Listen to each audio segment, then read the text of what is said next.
დღეს თვითმმართველობის არჩევნების მეორე ტური 8 ქალაქსა და 13 მუნიციპალიტეტში გაიმართა.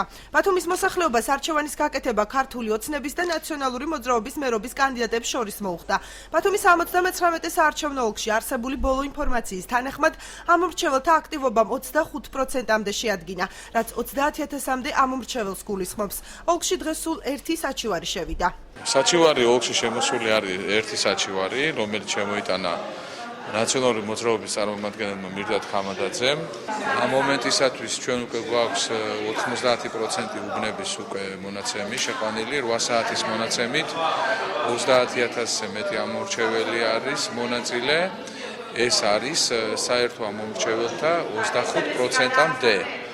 ანუ სადღაც ერთ მოსახლეობის 1/4-მა მიიღო არჩევნებში მონაწილეობა. უბნები დაითვლიან და ჩვენ ალბათ გამთენიოს უკვე გვეცოდინება წინასწარი მონაცემი ბათუმის მიხედვით.